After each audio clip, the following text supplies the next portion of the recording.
बहुत सारे लोग शर्री मसाइल नहीं जानते, हालांकि इन मसाइल का इल्म होना ये बेहद ज़रूरी है, क्योंकि तहारत जो है ये नमाज की कुंजी है। अगर आपके तहारत दुरुस्त नहीं है तो आपकी नमाज दीगर इबादत भी दुरुस्त नहीं होंगी। इसलिए ये जो तहारत के मसाइल हैं ना, ये हमें ज़रूर सीखने चाहिए।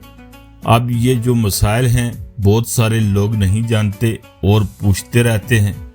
जिस तरह का ये सवाल किया जाता है कि अगर किसी शख्स पर गुस्ल फ़र्ज था तो इसने किसी चीज़ को टच कर लिया या फिर इसने कोई चीज़ खा ली या पी ली, तो इसका जूठा जो है वो नापाक है या पाक है। इसी तरह अगर कोई शख्स जिसके ऊपर गुस्ल फ़र्ज था, इसने अगर कोई लाइफ या फिर कोई कपड़े वगैरह जिस्म पर पहन लिए तो वो कपड़े भी नापाक हो जाएंगे या फिर पाक रहेंगे। इसी तरह एक सवाल ये भी किया जाता है कि अगर मियाँ बीवी ने रिलेशन कायम किया तो अब जो इन्होंने कंबल ओढ़ रखा था, जो कंबल वगैरह, जो बेड शीट वगैरह है, वो कपड़े थे, वो तमाम के तमाम नापाक हो जाएंगे। अगर नापाक हो जाएंगे तो इनको पाक करने का क्या तरीका है?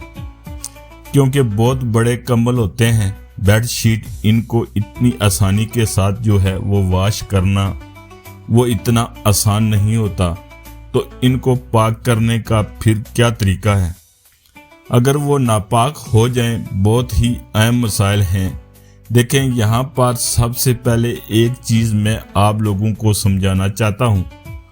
एक है नजासत हकीकी और एक है हुक्मी नजासत।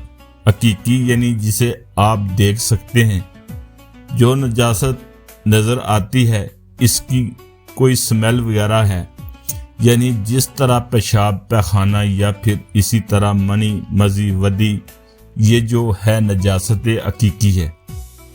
और इस तरह एक होती है नजासत हुक्म, यानी वो नजासत जिसे आप देख नहीं सकते, जो नज़र नहीं आती, लेकिन शरीयत ने आपको कह दिया आप नापाक हो गए, आपके ऊपर गुस्ल फ़र्ज है, तो आप गुस्ल करके दोबारा जो है वो इबादत नमाज वगैरह आप अदा कर सकते हैं। जिस तरह कोई शख्स जो है वो साफ़ सुथरा है, इसके जिस्म पर किसी किस्म की कोई नजासत नज़र नहीं आ रही, बल्कि साफ़ है, लेकिन नमाज से पहले शरीयत का मुतालबा है कि ये नापाक है। नमाज से पहले इस पर वज़ू जो है वो लाजम है, वज़ू करेगा। इसी तरह एक शख्स जो है जिस पर गुस्ल फ़र्ज हो गया, बज़ाहिर इसके जिस्म पर कोई नापाकी नज़र नहीं आ रही, कोई नजासत वगैरह कोई गंदगी नज़र नहीं आ रही, लेकिन शरीयत का मुतालबा है कि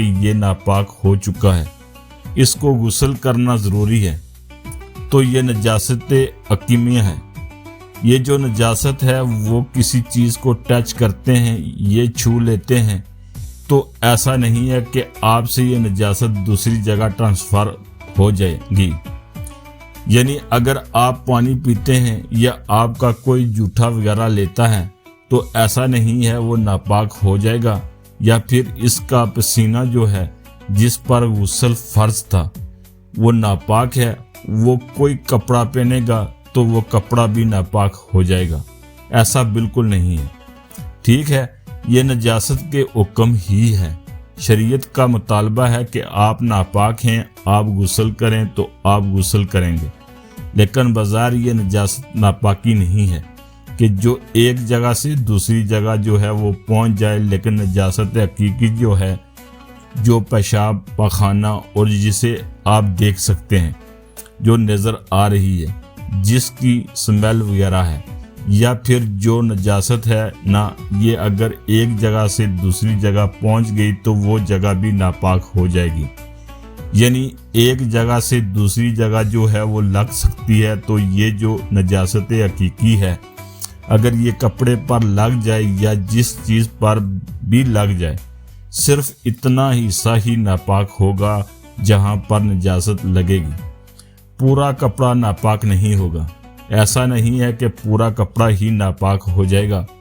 مثال کے طور پر بچے نے کمبل کے اوپر جو ہے وہ لائف کے اوپر پیشاب کر دیا، اب ایسا نہیں ہے کہ پورا کمبل ہی ناپاک ہو جائے گا، پورے کمبل کو ہی واش کرنا اگر پاسبل نہیں ہے، مشکل ہے، تو صرف اتنے حصے کو ہی آپ دھوئیں گے جہاں پر بچے نے پیشاب کیا ہے، جہاں پر نجاست ہے، اس نجاست کو دور کر لیں گے، کپڑا پاک ہو جائے گا۔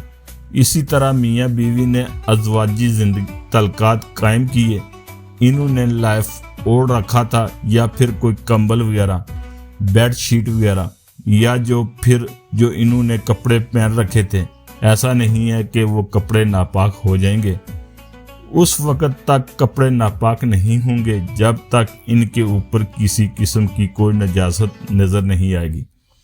اگر نجاست لگ گئی تو وہ کپڑا ناپاک ہو گیا، صرف اتنا حصہ ہے۔ مثال کے طور پر میاں بیوی نے ازدواجی تعلقات قائم کیے، بیڈ شیٹ، لائف اور کپڑے وغیرہ تمام چیزیں بالکل صاف ہیں، ان پر کسی قسم کی نجاست نہیں لگی تو وہ پاک ہیں۔ اگر لگ بھی گئی تو صرف اتنا ہی حصہ پاک کریں گے، اتنے حصے کو ہی دھوئیں گے جہاں نجاست لگی ہوگی۔ مجھے امید ہے میری باتیں آپ کو سمجھ آ گئی ہوں گی۔ اللہ تعالیٰ آپ سب کا حامی ناصر ہو۔